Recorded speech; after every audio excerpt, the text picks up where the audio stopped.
देखें तो ये एक सार्थक जो है अप्रवासी भारतीयों की उपस्थिति का सार्थक सदुपयोग, ये वैश्विक राजनीति का उत्तम उदाहरण है। ठीक है, संबित आप जोड़ना चाह रहे हैं कुछ इसमें? देखिए, मैं एक बहुत महत्वपूर्ण विषय यह रखना चाह रहा था। अभी राजीव रंजन जी कह रहे थे कि ओबामा ने जो कहा वो पूरे देश के लिए कहा। हाँ, अच्छी बात है, पूरे देश के लिए कहना भी चाहिए, कहा भी होगा, उसका एक अंश पूरे देश के लिए भी होगा, और ना ही ओबामा जी का सर्टिफिकेट भारत को चाहिए, यह भी मैं मानता हूं। मगर इसमें महत्वपूर्ण विषय यह है कि आसियान के बैठक में गए थे जहां तमाम अन्य राष्ट्र थे। उस मीटिंग में जब ओबामा ने देखा होगा कि किस प्रकार से तमाम राष्ट्र अध्यक्ष मोदी जी से मिलना चाहते हैं और वो मिल भी रहे थे, ठीक उसके परिप्रेक्ष्य में ओबामा जी ने ये कहा कि you are man of action, हर कोई आपसे मिलना चाहता है, हर कोई आपका साक्षात्कार चाहता है। तो स्वाभाविक रूप से ये दर्शन यह था कि आप एक बहुत बड़े विचार को लेकर आते हैं, और आज ये जो परसेप्शन है इंडिया और इंडिया के लीडर का, वो बदला है। पहले ओबामा इत्यादि से लोग मिलना चाहते थे, आज कहीं ना कहीं वो वीआईपी स्टेटस जो है हिंदुस्तान के प्रधानमंत्री के पास है। जी, पंकज शर्मा जी, मैं आपसे पूछना चाहूंगा कि मोदी क्या मैन ऑफ एक्शन है आपके नजरिए से?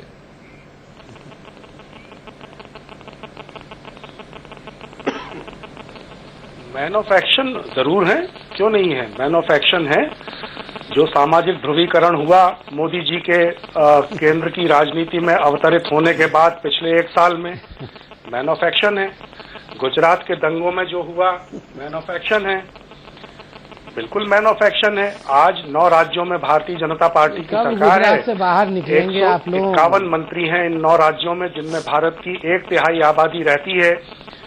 उसमें सिर्फ 1 मुस्लिम मंत्री है, बिल्कुल मैन ऑफ एक्शन है। 15 साल नरेंद्र मोदी जी गुजरात में रहे, लोकसभा के और विधानसभा के कुल 5 चुनाव हुए, भारतीय जनता पार्टी ने एक भी मुस्लिम उम्मीदवार को टिकट नहीं दिया गुजरात में, मैन ऑफ एक्शन है, क्यों नहीं है मैन ऑफ एक्शन। लेकिन देश के प्रधानमंत्री हैं, अंतर्राष्ट्रीय जगत में देश के प्रधानमंत्री का जो स्वागत हो रहा है उसका हम भी स्वागत करते हैं। ठीक कहा गया है कि प्रवासी भारतीय देश के, भारत के प्रधानमंत्री के प्रति एक उत्सुकता का भाव रखते हैं, और उनकी जयकार का जब वो नारा लगा रहे हैं तो वो नरेंद्र मोदी की जयकार का नारा नहीं है, वो भारत जैसे महान मूल्यों और परंपराओं वाले देश के प्रतिनिधि का जयकारा है। लेकिन मनमोहन सिंह जिंदाबाद, मनमोहन सिंह जिंदाबाद के नारे हमने नहीं सुने इससे पहले, चाहे नेहरू जी रहे हों। देखिए, ऐसा है कि मनमोहन सिंह जिंदाबाद के नारे आपने इस तरह न सुने होंगे, लेकिन दिल ही दिल में मनमोहन सिंह की आर्थिक नीतियों को किस तरह पूरे विश्व ने माना। और इन्हीं बराक ओबामा जी ने कहा कि मनमोहन सिंह जी मेरे गुरु हैं, मेरे गुरु समान हैं, ये बराक ओबामा जी ने कहा था। ये भी आपको ध्यान होगा। रह गई बात राष्ट्राध्यक्षों के मिलने की, तो नेहरू जी जाते थे, लाल बहादुर शास्त्री जी जाते थे, इंदिरा जी जाती थी, राजीव जी जाते थे, नरसिम्हा राव जी जाते थे, अटल बिहारी वाजपेयी जी जाते थे, मनमोहन सिंह जी जाते थे। तो अंतर्राष्ट्रीय सम्मेलनों में भाग लेने वाले सभी राष्ट्राध्यक्षों के आपस में मिलने की एक पुरानी परंपरा है, इसमें कोई नई बात नहीं है। नरेंद्र मोदी जी जा रहे हैं, भारत के प्रधानमंत्री हैं, क्यों नहीं भारत जैसे देश के प्रधानमंत्री के साथ बाकी देशों के राष्ट्राध्यक्ष मिलना चाहेंगे, जरूर मिलना चाहेंगे, उन्हें मिलना चाहिए। ठीक है, रामकृपाल सिंह जी, अब इस डिबेट में आपने सभी के विचार सुन लिए मेरे सवाल पर कि क्या मोदी वाकई मैन ऑफ एक्शन है, यही सवाल आपसे भी। मैं एक बात बताइए मुझे, ये कब तक ये सवाल पूछा जाता रहेगा? और अगर वो मैन ऑफ एक्शन नहीं होते, हिंदुस्तान की बहुसंख्यक जनता ने 288 सीटें इसी बात की दी कि यही आदमी है जो हमें भावी चुनौतियों से निपटने की ताकत जिसमें दिखाई पड़ती है। सीधी सीधी बात है, जो भारतीय लोकतंत्र ने फैसला दिया था, उस फैसले पर यूएस ने उसके बाद मोदी को बुला करके किया है। और मैं एक बात आपको याद दिलाना चाहता हूं कि मोदी जब प्रधानमंत्री नहीं थे, सिंपल मुख्यमंत्री थे, हिंदुस्तान का कारपोरेट ही नहीं, पूरी दुनिया का कारपोरेट को कहा जाता है, कारपोरेट और मार्केट को दिल नहीं होता, सिर्फ ब्रेन होता है। वो हर चीज को ऑब्जेक्टिव ढंग से पड़ताल करके, डेटा लेकर के, क्वांटिफाई करके ही आगे बढ़ता है मार्केट। उससे पहले से लोग आने लगे थे, ये अब उसकी डिटेल में जाने की जरूरत नहीं, सबको पता है। और तभी से ये सब बातें हो रही थी। फिर ये कहा गया कि मोदी जी ने जनता को गुमराह कर दिया, इसलिए जनता गुमराह होकर के वोट दे दी। आज हो सकता है ओबामा जी को भी गुमराह कर दिया हो मोदी जी ने, ये उनकी पर्सनल वो है। लेकिन मुझे लगता है कि कहीं भी दो राष्ट्राध्यक्ष मिलते हैं, एक दूसरे की तारीफ करते हैं, और इसमें कोई दो राय नहीं। जिस तरह से आज ओबामा ने कह करके भारतीय लोकतंत्र ने जो फैसला दिया था, ओबामा ने उसको सलाम किया है। बात इसकी नहीं है, बात तो ये होगी, देखिए, तरीकों और नीतियों की, वो तरीकों और फैसले की, नतीजे की।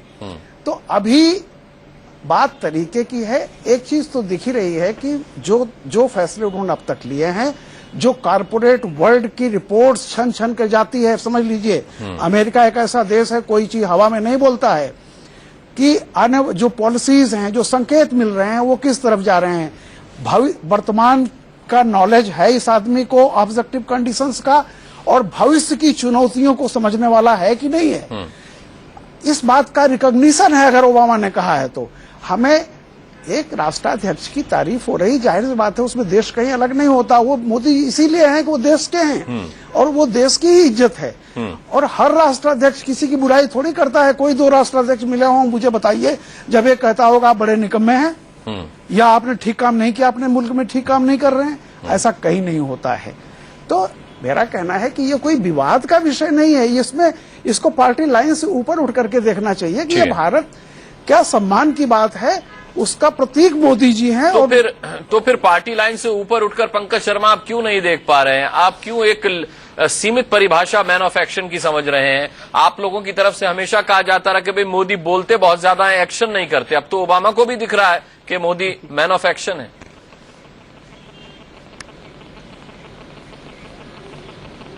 नहीं, हम तो पार्टी लाइन से परे जाकर देश के प्रधानमंत्री का सम्मान करते हैं। कब ऐसा हुआ कि देश के प्रधानमंत्री का कांग्रेस ने सम्मान नहीं किया? लेकिन ये भारतीय जनता पार्टी पता नहीं क्यों नरेंद्र मोदी जी को देश का प्रधानमंत्री नहीं बनने देना चाहती। ये उनको भारतीय जनता पार्टी और राष्ट्रीय स्वयंसेवक संघ का ही प्रधानमंत्री बनाए रखना चाहती है। इसी का नतीजा है कि इंदिरा जी जैसी महान नेता, जिन्होंने आतंकवाद के आगे अपने प्राण न्यौछावर कर दिए, उनकी पुण्यतिथि पर देश का प्रधानमंत्री श्रद्धांजलि देने नहीं जाता। शपथ लेने के अगले दिन नेहरू जैसे देश के पहले प्रधानमंत्री की पुण्यतिथि पर उनकी समाधि पर श्रद्धांजलि नहीं देने जाता। और पता नहीं उन पर क्या दबाव है, पार्टी का दबाव है, राष्ट्रीय स्वयंसेवक संघ और उनके सहयोगी संगठनों का दबाव है। इसी बात से नाराज हो के आपने नेहरू जी की जयंती में उन्हें आमंत्रित नहीं किया क्या? बने रहना चाहते हैं। इसी बात से नाराज हो गए क्या पंकज जी? पर श्रद्धांजलि देते हैं। नहीं, कोई नाराजगी नहीं है। हमको क्या नाराजगी है? पूरा देश देख रहा है। अगर कोई नाराजगी है, अगर इस बात को लेकर कोई क्षोभ है, तो पूरे देश की जनता में है कि राष्ट्रीय प्रतीकों के साथ इस तरह का छोटापन क्यों दिखाया जा रहा है। हमको कोई नाराजगी नहीं है। ठीक है, डॉक्टर संबित पात्रा आ जाइए अब आप।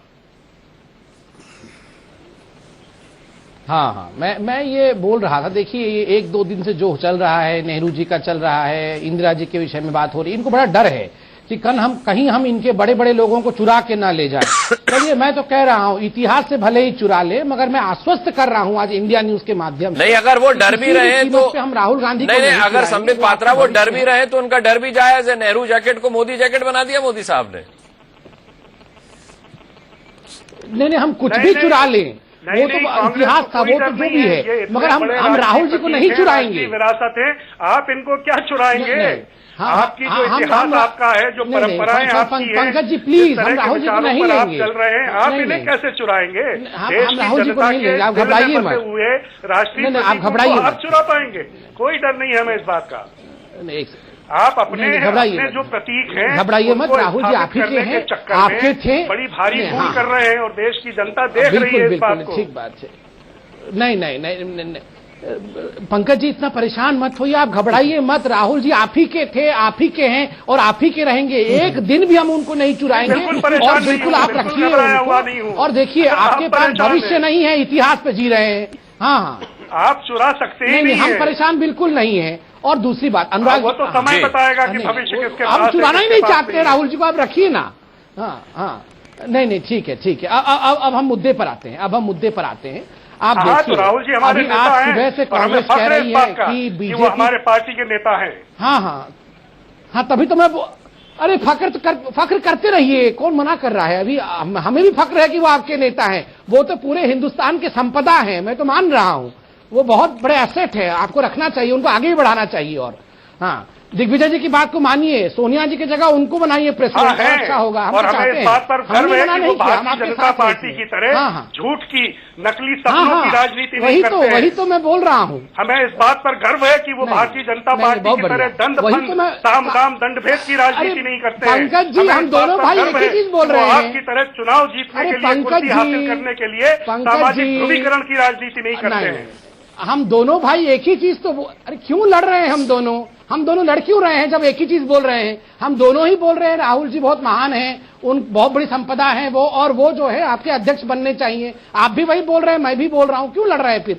मगर मुद्दे की बात यह है कि आप देखिए, आप लोग सुबह से ये कह रहे हैं कि भारतीय जनता पार्टी जो है ओबामा का सर्टिफिकेट क्यों ले रही है। हमने तो कहा हमें सर्टिफिकेट नहीं चाहिए। ये आप बताइए, आपके जो 70 मेंबर ऑफ पार्लियामेंट जाके साष्टांग प्रणाम कर रहे थे वहां राष्ट्रपति के सामने, ओबामा जी के सामने, कि नहीं वीजा मत देना, वो क्यों करने गए थे? आप देश को गिरवी रखने के लिए वहां चले गए थे साष्टांग प्रणाम करने के लिए, और आज जब वो बोल रहे हैं कि Modi is a man of action, तो हम उस पर डिस्कशन भी ना करें? पंकज जी,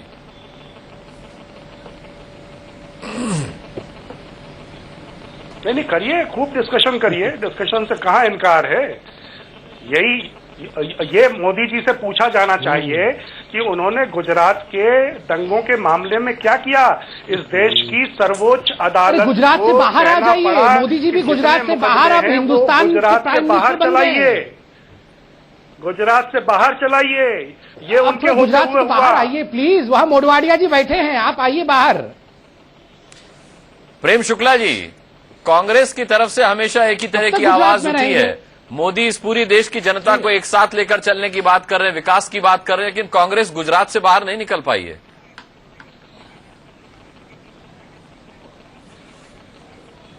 नहीं, गुजरात में कहां रह पाई है वो 3 बार सतत पराजित होने के बाद। उसने गुजरात के मुद्दे का जितना राजनीतिकरण किया उसको नुकसान हुआ है, और किसी भी मुद्दे का आप जो है अति राजनीतिकरण कर देंगे तो उसके परिणाम आते। खैर, वो कांग्रेस की अपनी नीति है, उस पर हम लोग टिप्पणी करने कोई आवश्यकता नहीं है। मूल मुद्दा ये है कि हम जो है एशियान में, हमारे प्रधानमंत्री गए, म्यांमार में गए, म्यांमार से हमारा 60 पिछले 50 वर्षों से 60 वर्षों से अच्छा रिश्ता नहीं था। म्यांमार में हमारे लोगों को निकाल दिया गया था, वहां हमारी आप्रवासी आबादी मोदी कहकर अगर संकल्प दोहराती है, इस पर चर्चा हो। हम एशियान में शक्ति बनकर उभरे, G20 में शक्ति बनकर उभरे, इस पर चर्चा हो। वो G20 की बात को फिर गुजरात पे ले जाते हैं, हम फिर पंजाब पे ले जाए, हम फिर दिल्ली पे ले जाएंगे, पंजाब पे ले जाएंगे। तो क्या हम अपने देश के सारे प्रधानमंत्रियों को हिंसक और बर्बर साबित करना चाहते हैं दुनिया की नजर में? ये तय करना चाहिए सारे लोगों को मोदी विरोध करते समय। राजीव रंजन जी, इसका क्या जवाब देना चाहेंगे आप? नहीं, हम कुछ नहीं साबित करना चाहते। हम तो देश के प्रधानमंत्री आदरणीय नरेंद्र मोदी जी का बहुत सम्मान करते हैं। ये तो आप हैं जो इनको पता नहीं पितृपक्ष के कौए और पता नहीं क्या क्या कह रहे थे।